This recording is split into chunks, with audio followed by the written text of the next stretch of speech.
Emeritus of Aligarh Muslim University in India, a visiting fellow at the University of California in Los Angeles and formerly, and is also currently the Professor of Economics at the Center of Research in Islamic Economics at King Abdulaziz University.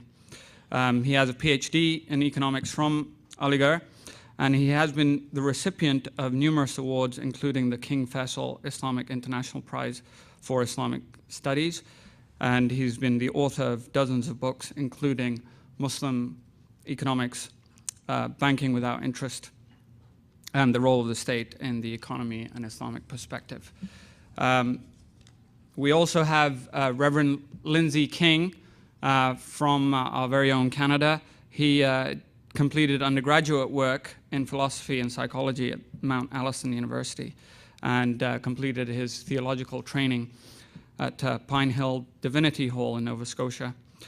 He's done postgraduate studies as well at Boston University and now serves as a minister, a columnist, and a broadcaster in the local community.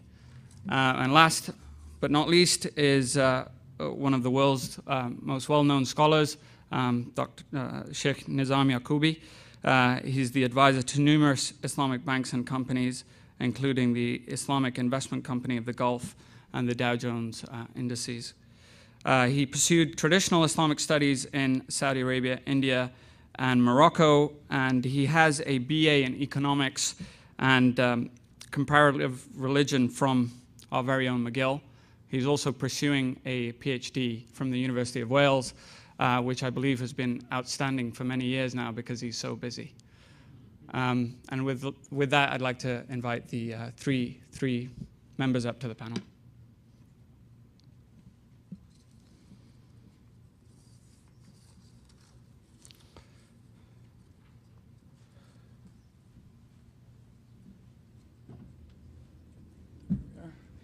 Where would you like me to sit? You can sit on the third chair.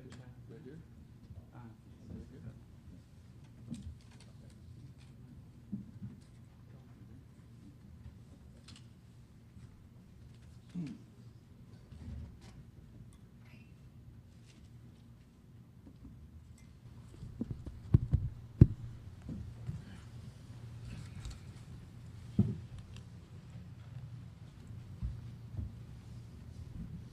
I think we're still waiting on Dr. Nejatullah, who must also be scrambling to get here from Harvard. Can we take a deposit on some of his time? Absolutely, yes. Why don't we do that? Did you want to make some remarks before we started? No, go ahead.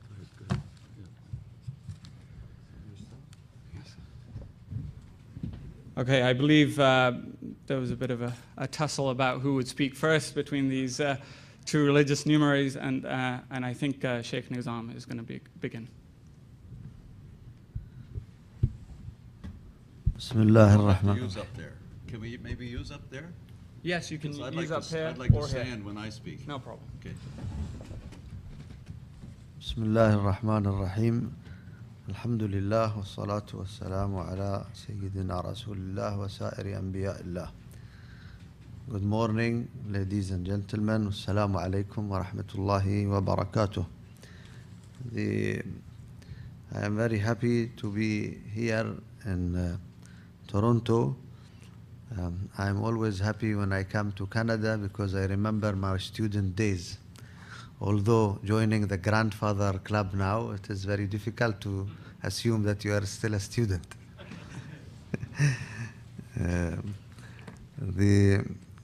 However, seekers of knowledge always think themselves as students, whatever knowledge they gain. And also I thank UFANA and the organizers of the conference for inviting me to have the pleasure of addressing you today. The topic which was assigned to this session is about retail banking and Islamic retail banking in particular.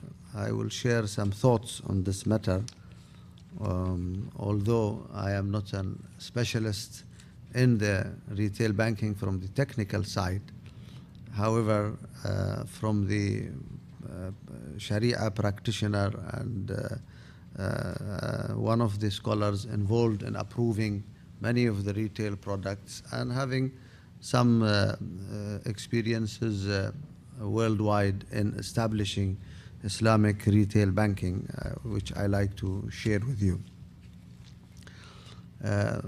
Retail banking, it is the early beginnings of Islamic banking started in retail banking.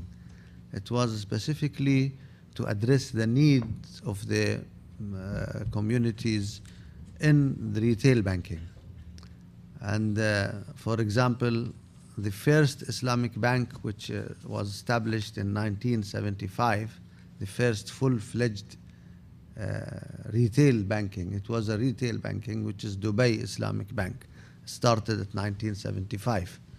And the reason for that was precisely the need for the traders and people to deposit their money according to their beliefs, and for traders to trade without having to be burdened by contracts which are not permissible according to what they believe. And this is how the Islamic banking movement started.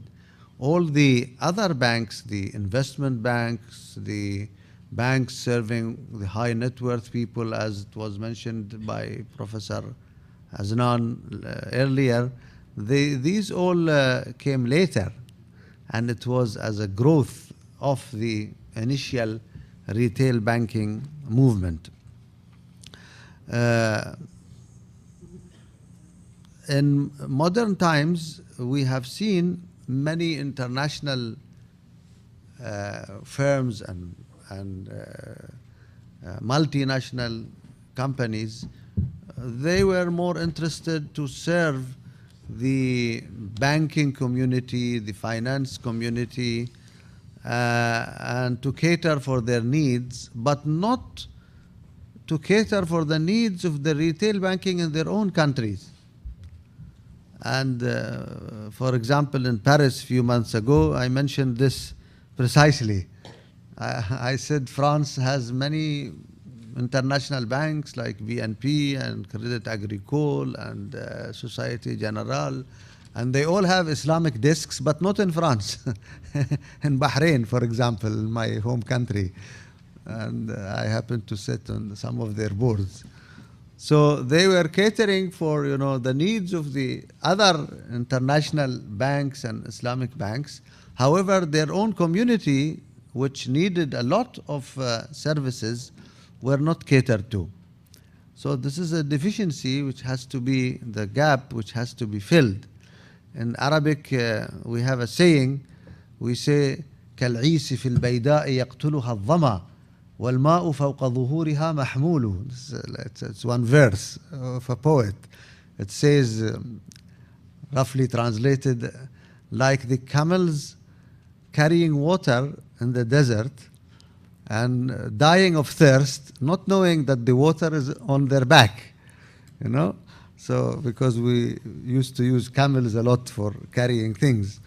So these are the best clients that they have on their own doors. Millions of communities are there in France and Germany and UK and other areas.